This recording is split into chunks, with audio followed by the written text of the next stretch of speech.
Hey everybody, welcome back to another episode of Two Dads, One Green. It is, what day is it? Wednesday, June 25th, 2025. If you're new to the channel, make sure you hit the like or the subscribe button. Hey Joe, what's going on? Hey Patrick. Not much. How are you? Pretty good, pretty good. Another weekend of golf, so that's always fun. Yeah, another major down as well. So we just had the U.S. Open. Yes, yes. JJ Spawn, the winner. Yeah, how about it? I'm sure that's who everyone had picked at the beginning. Yes. I mean, maybe not the winner everyone wanted, but he did go out and win it. So kudos Yeah, to him. And yeah. and yeah, maybe after losing to Rory at the Players, that kind of galvanized his mentality a bit this time around. So no longer fearing the big stage, right? Yeah, That putt he especially made, yeah, that putt to win was pretty incredible. that was Not to amazing. mention the fact that he was like five over through six holes to start the day. Yeah, Uh, come back from that. had quite a comeback. I think Mother Nature certainly helped with some other players' demises, it seemed, but the course was pretty tough in general. So as we discussed on the last episode, Yeah, so just definitely, just the way I like it.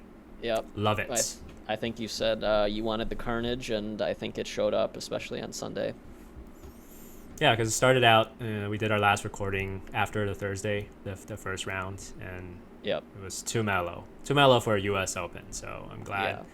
I'm glad things turned for the worst for players into the weekend. So Yeah, love and my it. -1 won. Pretty good.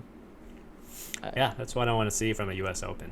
yeah. Yeah, I don't want well, I'll take that for at least one week of the season. Yeah. The other weeks you can the winner can be your 20 unders. That's fine. I want 1 week of suffering. What did you think about the weather situation on Sunday?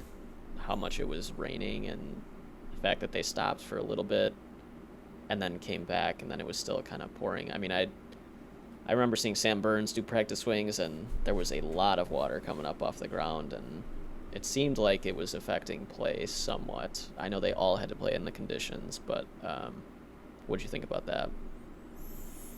Uh, not ideal, but weather this is an outdoor sport, so it comes with it.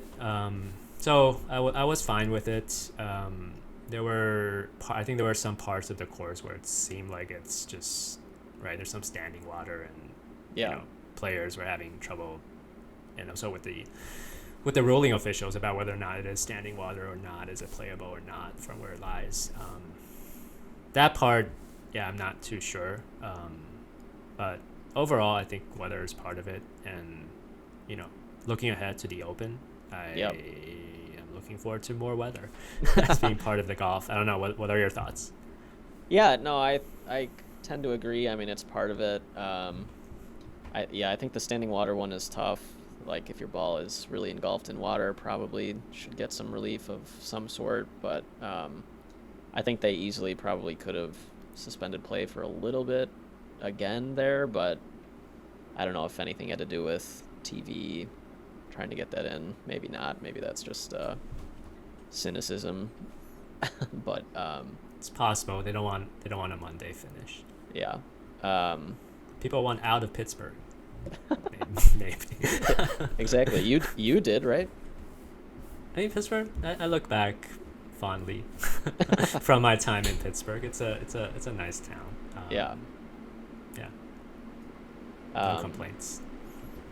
yeah, so maybe we could chat about our bets and see how that turned out for Yes. for each of us. Okay, and then I'll do just a quick recap of our picks Yeah. from the U.S. Open. So for Patrick, he picked Bryson DeChambeau to win plus 800, Sepp Straka top 20 finish plus 475, Russell Henley and Ben Griffin to finish top 10. Russell Henley plus 400, Ben Griffin plus 475, and then Xander top 5 finish for plus 100. And for my side, I pick Ludwig Oberg to win plus 3,000. I picked a make cut parlay for 3 players: Hideki, Patrick Cantlay, and Sepp Straka. And also a tournament trio pick, picking Sepp to beat or finish better than Justin Thomas and Corey Connors for plus 180. The prior make cut parlay was plus 350. And then Cameron Young, Jordan Spieth to finish top 20, plus 360 and plus 225 respectively. So those were our picks. Patrick, how do we do? I think great success for you. Yeah, I had a couple. The Russell Henley and Ben Griffin played out. Ben Griffin continued his solid golf that he's been playing. Finished right at number 10, as did Russell Henley. Right at Henley. the line. Yep, as did Russell Henley. Solid putting, solid driving accuracy really helped. So yeah, both of those hit. So I think total for the week I was at like 38.75, I think. So yeah, how about you? How'd you do? So me, the only one that hit was Cameron Young, finishing top 20. He did fairly well. Jordan Spieth just missed top 20, unfortunately. What did he finish at? I think he was just tied for the, I think T23 or something. Okay. Yeah, so just missed. So for the week, I didn't hit on anything else. So for the week, I lost $2. So right now, through 3 majors, I'm net positive 675. Okay. Patrick, you are 31.25. Okay. So commanding lead. You could use a little bit of help at the Open. Yeah, that was a big swing there. So yeah, one last chance to redeem myself. Yeah. Let's see what happens, and maybe a sneak preview. Patrick and I may or may not be at the Open. Stay tuned and find out. May or may not be doing live recording. Maybe, if we figure it out. Yeah. Okay, so that was the U.S. Open, the 3rd major of the year. Shocking, it's only end of June. So I know. It feels like it always goes so fast. Like we're at the end before we've even begun. Yeah, but hopefully we'll both be still playing golf, a little deeper into the year. Yes. Okay, and then so last week we had the Travelers as well. Yeah. And Keegan, you were maybe gonna go. You didn't go though, right? I decided not to. Although I probably would have enjoyed the finish. It was quite thrilling, but there was some weather. It was very hot, and then there was some storms rolling in. So I decided it wasn't, or it was more. I'll just stay at home in the comfort of my home in front of the TV. But yeah, Keegan Bradley over Fleetwood. Patrick, any thoughts there? Yeah, I'll be honest. I was really pulling for Fleetwood. I think First win in the I think States. anyone watching saw the stat on the TV that they kept flashing up. I think 41 top 10s without a win, the most since 1983 or whatever it was. And he seems like a nice guy. I know that's not what sports is necessarily about, but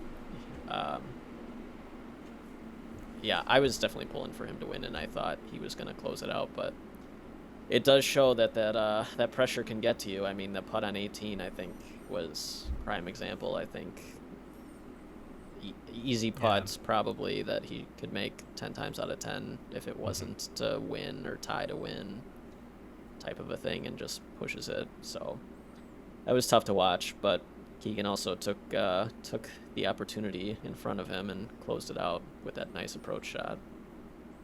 Yeah, I almost stopped watching mid-round because I thought Fleetwood's got this. But I watched until the end. Yeah, Keegan, he played well down the stretch. So whereas Fleetwood faltered. But as the records show, he's been playing very, very well, right? Finishing a lot of top 10. So yeah, sucks that he didn't win, but he's still doing fine. Yeah. He's Still also cashing in those checks. yeah, he's also won all over the world too. It's not Correct. Just not in the States. just not on the PGA Tour, so Yeah. maybe he'll get it eventually, maybe he won't, but yeah, we'll see. Increased his Ryder Cup points with his place. So speaking of, is this a little bit of a preview before the Ryder Cup? Keegan, Yeah. Team USA, beating Fleetwood here. Is this what are your thoughts now? I know we had some early thoughts, earlier in the season about how Team USA versus Team Europe is doing. Yeah. Now we're kind of deeper in the season. Have your thoughts changed? I mean, to be honest, that had a very big Ryder Cup feel almost. Part of it was Keegan is from New England area, so everybody was like cheering him on, walking up 18 and stuff. So it felt very much like it might be. So that was fun to see. And they were in the same group as well, so yeah, it worked out. Yeah, so that was fun too. But I mean, Keegan aside, I think if I just compare the two teams, like the firepower of Europe just seems to me to be a little stronger and a little more experienced, I would say. Deeper team. Yeah, deep. I mean, I think top 6 in the point standing automatically qualify right now. It's Rory, Fleetwood just moved up. It looks like 5 spots, I think. Tyrrell Hatton, Bob McIntyre, who finished right there at the U.S. Open as well. Shane Lowry, Sepp Straka, a lot of guys with experience. Your boy Ludwig, also right near the top. So I don't know. I keep picking him to win. He keeps missing cuts. So we'll see. Well, Ryder Cup isn't about cuts, so it might not true. matter as much. Yeah. A couple more players down the list. Rose, Hovland. Yeah, exactly. Right. Rahm. Yeah, Rahm is nowhere near the top 12 even. How is Hatton so high though? Yeah, that's a good. I mean, he finished pretty high up in the U.S. Open, right? I think so. I think I saw his name pop up. I'm not sure how he's that high though, since he's a live guy, compared to like Rahm. He's maybe. I guess he's a better player than Rahm. I guess so. By the points, maybe. Yeah, so I don't know. And then, like, if you compare that to the U.S., I mean, Scheffler is obviously great. His record in Ryder Cup is not that good, though. 3-2, I think. He's only played in 2, so he doesn't have a ton of experience, but that's still not great. And then... Although compared to early in the season when he's still kind of getting back into the swing of things, I think recovering maybe from an injury. Yeah. It looks like he's back. Back to being for Scheffler. Sure. Yeah. But yeah, continue. I mean, Xander is obviously great. Also still rounding back into form. And then you start going down the list after that. JJ Spawn obviously having a good year, but no Ryder Cup experience. Russell Henley. Bryson has been playing well in the majors, except the U.S. Open. Justin Thomas is very up and down, but has good Ryder Cup experience. So I don't know. It's kind of, I don't know. It just doesn't feel as deep to me as the European team. It is on U.S. soil though, so that makes a big difference with course setup and getting to plan out how they want to play the course. That's always the benefit. And the New York heckling fans. Yeah, I think that'll certainly. Yeah. I don't know if that helps or that kind of helps stoke the fire for the European team. Yeah, it could go either way. Any other players that you're thinking of that could be interesting for a captain's pick or anything like that? Here's one, right off the victory. Should Keegan pick himself? Yeah, he might not even have to pick himself. He might just make at it this in the pace, top 6. no. But let's say he's at the line. He finishes the season 7th. What does he do? Yeah, I don't know. I mean, he's talked about how much he loves the Ryder Cup and how there's so much planning that goes into being the captain and everything. And I just don't know that I would see him picking himself. Without relinquishing his captain duties. Yeah, I think he would rather be the captain than play, to be Than play. honest. Okay. But he's playing so well, for the good of the team. Shouldn't he, volunteer his Yeah, services? yeah. I mean, he does have the experience too, but I mean, he hasn't played there in like 10 years though. So, yeah, I don't know. It's tough to say. That could go either way, I think. Okay, so Let's you're at a. I mean, do you want to see him on the team, or would you um, rather see another guy, your Cantlays or Cam Youngs get picked? yeah, or like a Jordan Spieth who's not having the best of years, but like tons of experience and knows how to play in the big moments like that. Patrick Reed, former Captain America. Former Captain America.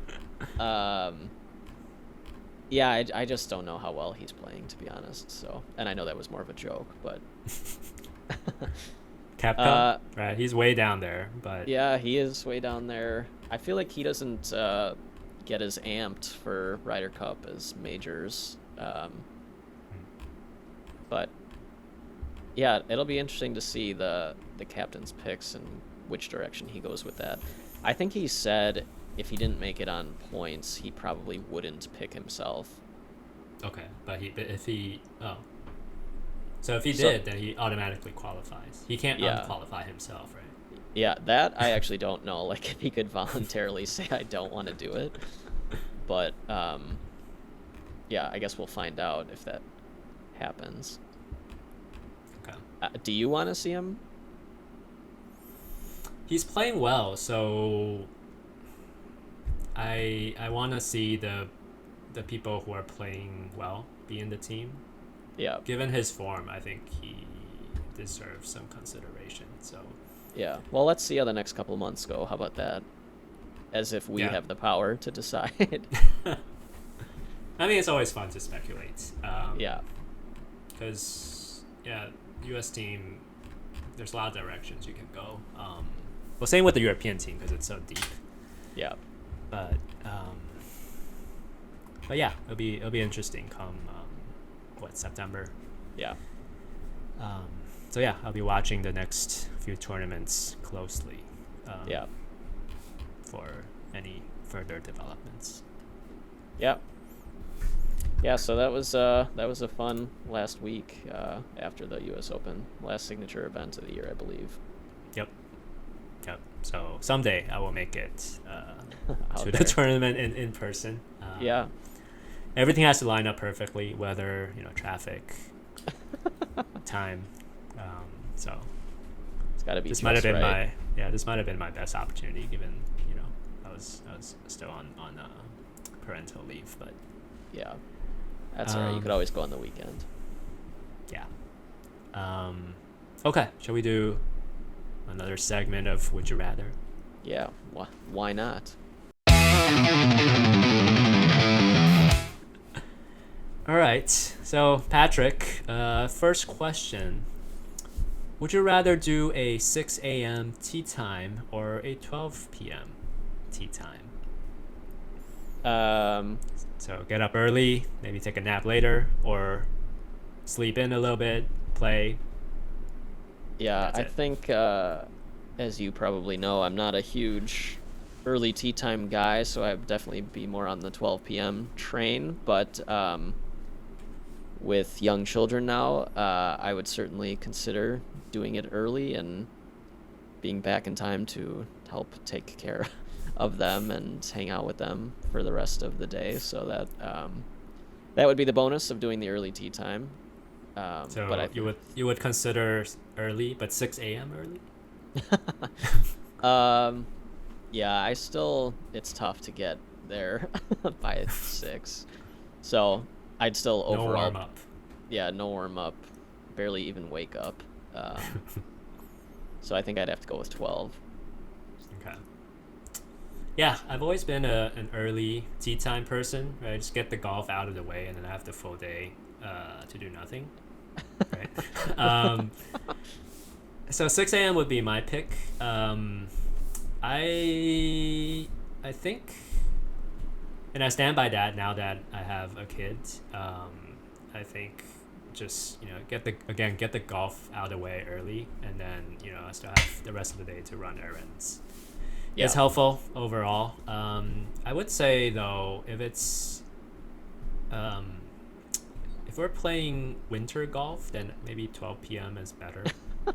If we're like in the in the heat of the summer, yeah, 6 a.m. for sure. Because I don't want to be out there like in the afternoon. Boiling. Yeah, and usually the afternoon rounds are longer. Yeah. Um, so yeah, 6 a.m. most of the time for me. I'll wake up for golf. Yeah. All right. Well, it also helps that you barely sleep, so. Correct. So actually, to that topic, I now wear like a digital watch which tracks my sleep. Okay. So it turns out that although I only sleep like maybe like 6-7 hours, like the quality of sleep is actually pretty good. So maybe that's what I have Wow. going. You know, big. That must be nice. So some good chunks of deep sleep going on. Okay. Yeah. Nice. So well rested. Yeah, Most well of the rested. time. Okay. Yeah. How do we get some of that to me? I don't know. Usually before I sleep, I go through some pretty boring like golf forums. I don't know if that is helpful, but that's what I've been telling my wife. Like you gotta Okay. try this out. It helps. I'm sure my wife would love that for for deep sleep as well. Okay, next question. So there's more back to golf equipment actually. So would you rather use a more traditional, less girthy putter grip, or one of those thicker new school super stroke putter Yeah. grips? Yeah, so I actually did just switch to one of the bigger ones. I can't remember if it's like a size 2 or 3, and I think they go up to like 5 or something crazy. Um, I think it does sort of help keep your hands a bit more still and less wrist action, it feels like to me. So I do like them better for that reason, and I think it does help improve at least my stroke. I don't know. What do you think? Well, before I share my thoughts, but what's stopping you from going up to the 5.0 or the 6.0? I guess nothing. I just probably will just gradually. I think at some point it becomes a little too big, maybe, but yeah, I don't know. I've never tried it, to be honest. Yeah, it's acquired taste, so maybe try it out at some point. Yeah. Girthier grip. For me, I used to be a traditional putter grip guy, but I like experimenting with golf equipment. Shocking. So again, maybe a more golf equipment oriented episode coming up at some point. So I've always kind of wanted to push myself to try the super stroke. So I don't know. I'm more familiar with the traditional grip, but I actually put a super stroke on one of my putters, and that's the one I've been playing recently. So I think it's a 2.0. Okay. So I'm trying that. So the verdict is still TBD. Right now I'm more familiar with the traditional grip. Okay. The benefits of the thicker grip hasn't been evident to me yet, so I'm still testing it out. Okay. Yeah. But it's fun to try. Yeah. It's fun to try. Yeah. Okay, great. So that's Would You Rather. So next we're doing a sort of a new segment. I presented the scores and the shots of one of my rounds, and I've asked Patrick to help me kind of analyze the round, see if there's any areas that I can do better. Any holes that I played stupidly. He's free to call me out on those, or maybe just simply compliment me on a good round. So Yeah. So Certainly, yeah, Patrick. plenty of compliments here for you. So maybe to start, why don't you just tell us a little bit about this course? In reviewing the holes, it appears that there's a lot of unique water holes, and it looks pretty tight as well, especially teeing off. Yeah, so this is my local public course in the Stanford area, Sterling Farms. Um, yeah, overall not an overly long course. I think they try to squeeze out every acre they have because it's basically in a residential area, so it's surrounded by housing. It's hard to get more land here.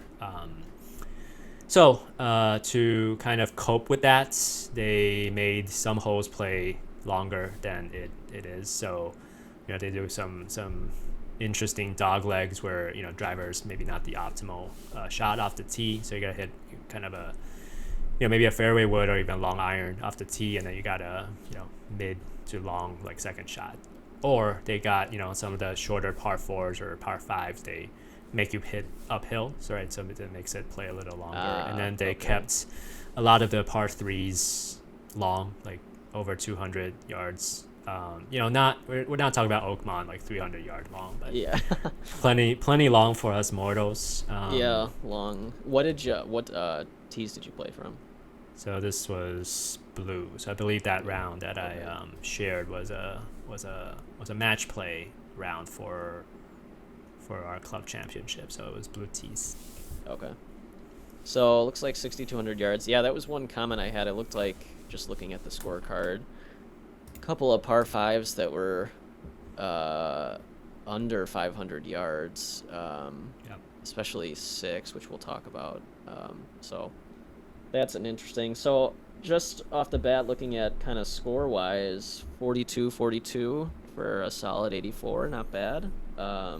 Still, my handicap's been steadily creeping up. Yes. So moving further away from my yearly goals here. So Yeah. I got some work to do. Yeah, so your goal was what? To get to 6 or 5 or something like that. 6 or 5, yeah. Okay. So yeah, a little bit of work, but that's all right. That's what the doctor is here to help you with. Dr. Lee. Okay. Dr. Lee is here to help. Let's see, the next thing, putts. We got 18 on the front, 19 on the back for a total of 37. That includes 2 3-putts on both nines, so not ideal there, obviously, but that's obviously one of your goals as well. No 3-putts, so still not even close. Yep, not quite there yet. What would you say is a good solid round, like number of putts for a solid round? What should I aim for? I mean, usually, like, if you just think about basic greens and regulation and Like par, 2 putts. it would be 2 putts a hole, right? So 36 putts. 36. So 36 and under is pretty good. Yeah, I would say. Okay. So, I mean, technically you're right there. So you obviously had some 1-putts in there, which is good. But probably because you didn't like it on the green. So A nice chip. a nice chip, which is also important. So yeah, and then let's see, 3 total doubles, which to still shoot 84, I'd say is pretty good with 3 doubles. So definitely rebounded nicely there. It looked like you spent a lot of day in the forest. And I'm just curious, is that course related? Were you having a rough day off the tee? Do you remember? I know it was a little while ago. I And think it there were sounds like- some wayward drives. I would also say like the placement of the trees on the map is not like 100% accurate. Oh, okay, gotcha. So there might be some places where there are no trees where it shows that there are trees, and vice versa. Okay. But yeah, there were some wayward drives. I definitely wasn't hitting all fairways. Yeah. Well, that's all right. You're probably not going to hit all the fairways, so it's how you rebound from that. So I thought maybe we Or could. being an enabler here, so you're saying it's okay to not hit fairways. I instead mean, of you gotta. it's obviously better to hit them, but there's many ways to make par, it's not like tour pros are hitting the fairway on every drive. So That's true. There are many ways to make double as well. That's evident here. yeah, exactly. So I thought we could kind of go through a few of the holes and just talk about the holes in your shots and what happened. Okay, we'll And talk maybe about just holes and also the holes in my game. yes, correct. Okay. Very good play on words there. So maybe starting with hole 4, it looks like we have like a very unique body of water to your tee shot Mhm. that you have to hit it over, but you're not hitting driver. Is there any way that you could go for the green on that? Like it looks like maybe you could have, like if you hit a perfect drive, you could go for the green, or are the trees in the way? Yeah, so this is a dogleg left where the design of the hole is you hit maybe like a 200-ish yard shot onto the fairway and then go for the green. You can hit driver and try to just aim for the kind of the second fairway that's closer to the green. But as you see on the map, there's a bunker there. There's a lot of rough. There's a little ravine that you can't really see off the tee, and then on the left is another hole, and it's out of bounds there. So there's some Okay. trouble there if you miss. Okay. Not to mention you'll probably hit somebody. So I haven't seen really anyone try to go for it with the driver, but certainly doable, I think. Okay. So you're playing it the smart way, I would say. I'm then. playing it the sensible way. I did, when I first played this course earlier in the year, the leaves weren't out yet, so the trees were bare, Okay. and that made it kind of less. a That little made it seem more. enticing. Yeah, exactly. But then it was cold then, so it didn't. It Ball didn't wasn't seem traveling feasible. as far. Right. But now that the leaves are all out, the trees are more kind of in the way for some of these shots. So Okay. yeah, I went the sensible route here. Okay. I might have even And- clipped that one tree Okay. on this drive. So is that technically the fairway? Or maybe Um, just barely in the rough? I might have. I'm probably barely in the rough on this one. And then green in regulation, it looks like, with 3 putts. So 4. Yeah, so I probably hit the green, but long putt. Yeah, long putt, which led to a 3 putt. So probably need to work on the lag putting a little bit then. Correct. This was so something to keep in mind for you. Doctor's orders: work on your lag putting. Okay. Hopefully We'll that that super stroke is gonna help me here. Yeah, Maybe. yeah, not roll your wrists over or anything like that. Help you keep them stable. So maybe it's the cure will be the super stroke grip or maybe a new putter. Yeah, I mean that fits in with what you would love to do. So that would be a good option for you. Okay. Yeah, this was all a missed right. opportunity, right? Green in regulation, so need to finish better. Yeah. Okay, so the next one I thought would be interesting is hole number 6 for you, which is a par 5, but it's only 434. And I guess your description of hitting uphill maybe makes it feel a bit longer than that. Is that the case?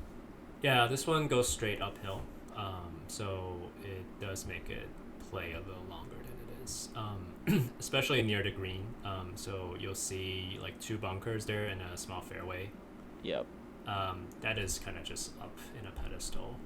Okay. So not only does the first part of the fairway go uphill, but the green is like Way up. there's a second tier that you can't. Okay. Yeah, you can't really see the green from the fairway. So did you hit driver here or? I did hit driver, so it did Okay. hit some trees on the left. Okay, that's what I Yeah. figured. It also the cart path is also there. So if you hit it where you clip a tree, it comes down and it hits the cart path. It will start. Oh, rolling it'll go back. Yeah, so it is. Okay. It is kind of a don't hit it there on the left side kind Okay. of hole, but that's what I did. Okay, so yeah, obviously don't do that next time.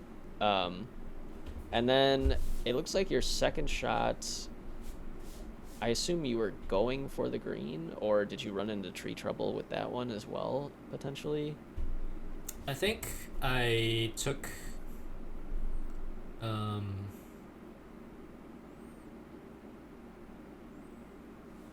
I don't quite remember. I think I might have just kind of pulled hooked a shot left a bit, Okay. is what happened.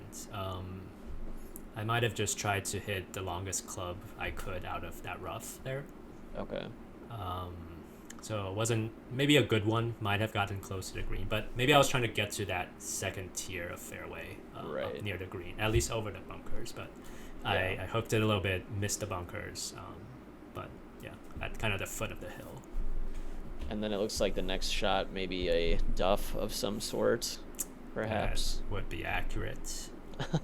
All right. I mean, it happens. It happens. And you know what? You made up for it by another solid chip shot or pitch shot, maybe, and one putting. So making up for that three putt and saving par there. So I thought that was that's the way to scramble, right? Yeah.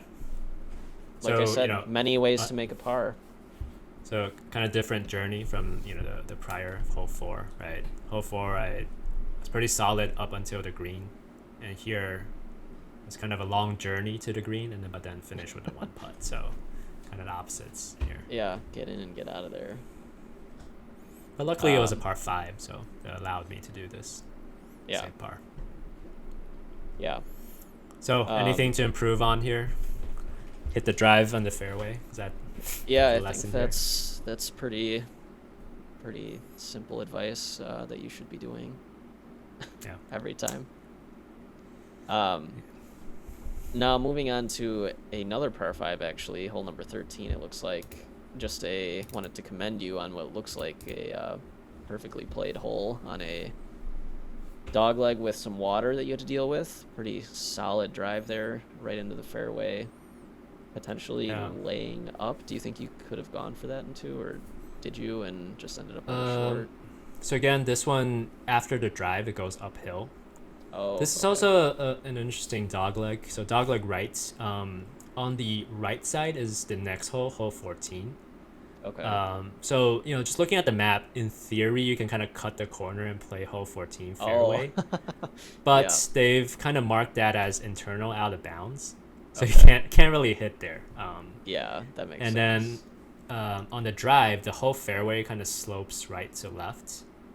Okay. So, and then left is like the forest, so you can't go too left. Right. So they try to make it so that it's not as wide open as it is. And then going into the green is also uphill. I think it's doable to go for it, to go for the green. I chose to lay up here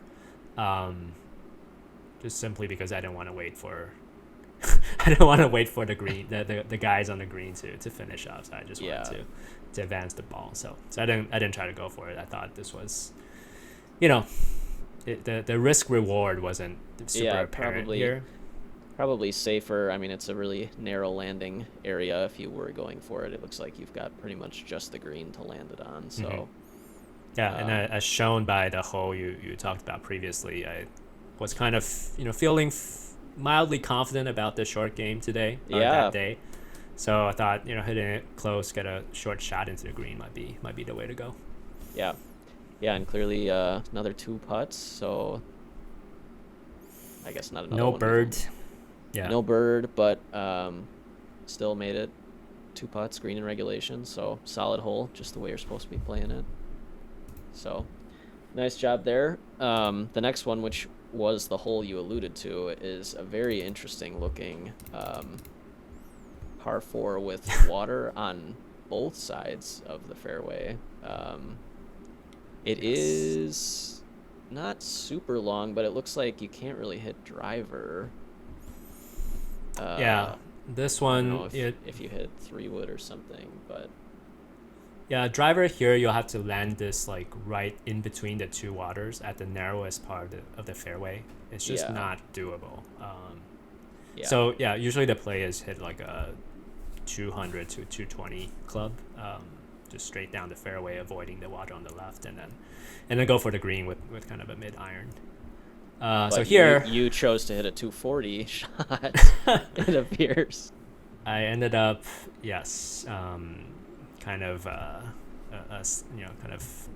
It wasn't a big slice, but it was kind of it faded into the forest on the right, Okay. which left me with a longish second.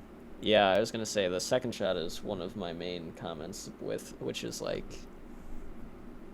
all things considered, looks like a pretty good shot from the trees over a giant body of water to get fairly Shocking, close yeah. to the green. Went the adventurous route over the water instead of you know Just chipping left, out, like, yeah, at least layup. towards the fairway, yeah, but made it. Yeah. So Um, good solid shot there.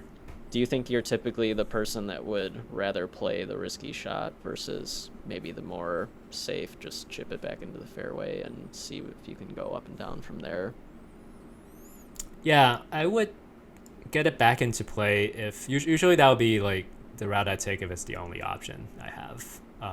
If there's some kind of window, I try to. I'm fairly aggressive usually. Yeah. Yeah, that's what I remember as well. So this makes this makes sense to me. Hit plenty of trees. 90% air, I think they say. Yes.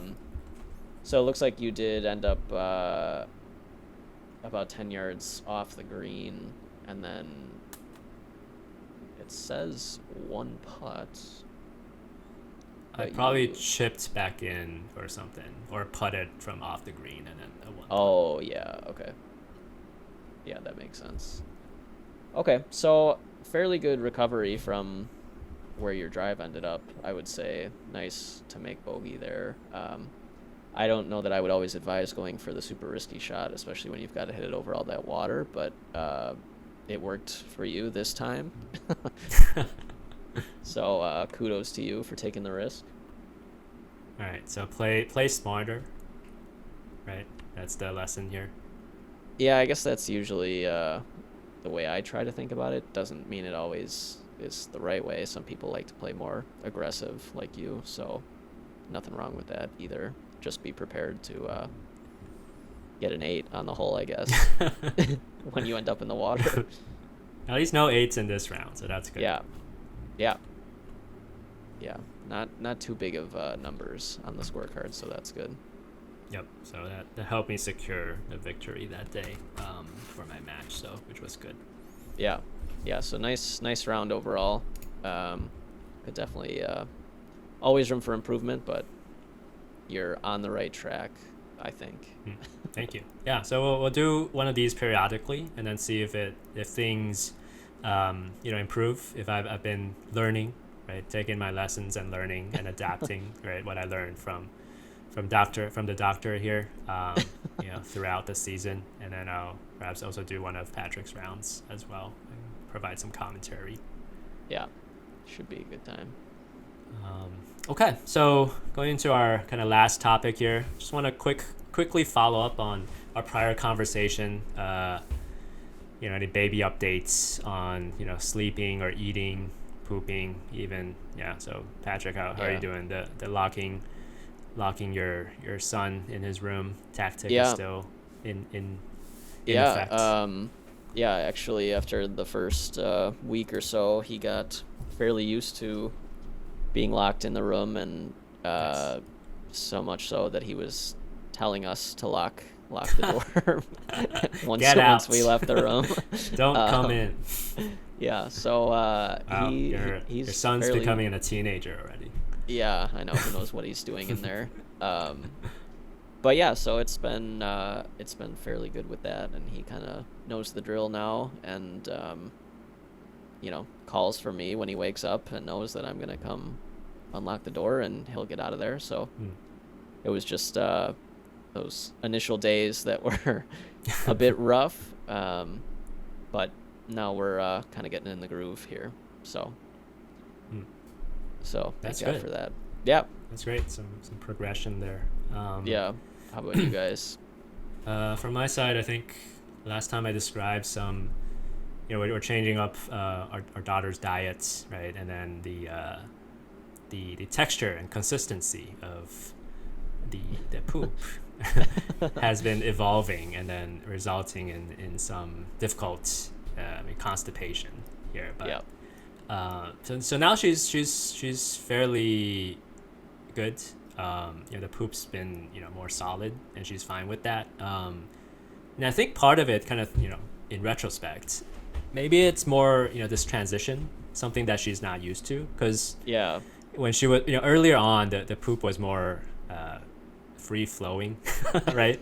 So the poop and the urinating, what's the difference? It just kind Yeah. of flows out, right? But Yeah. now it's this thing. So maybe the struggle at the time was she wasn't sure what's happening. Like, yeah, something's coming out of like.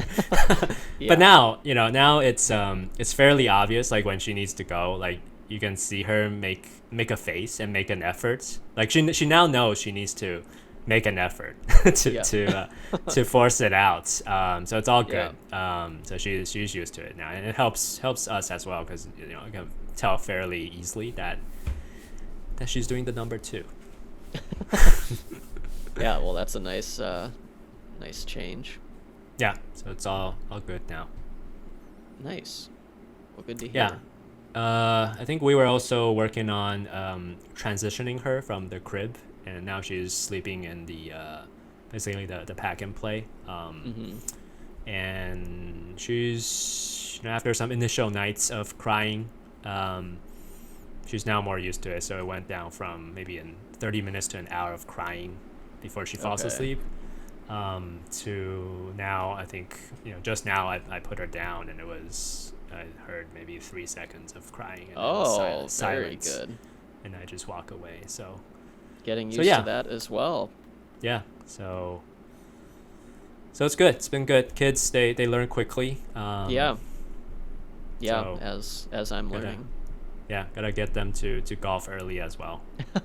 Yeah, only Take good habits advantage. though. Yeah. Well, good. Glad to hear that.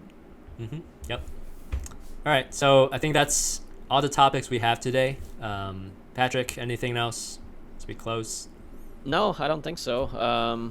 It's good to catch up. Thanks for listening, everybody, to Two Dads, One Green. And remember, be good, play better, and we'll see you in a couple weeks. Remember to like and subscribe. Bye.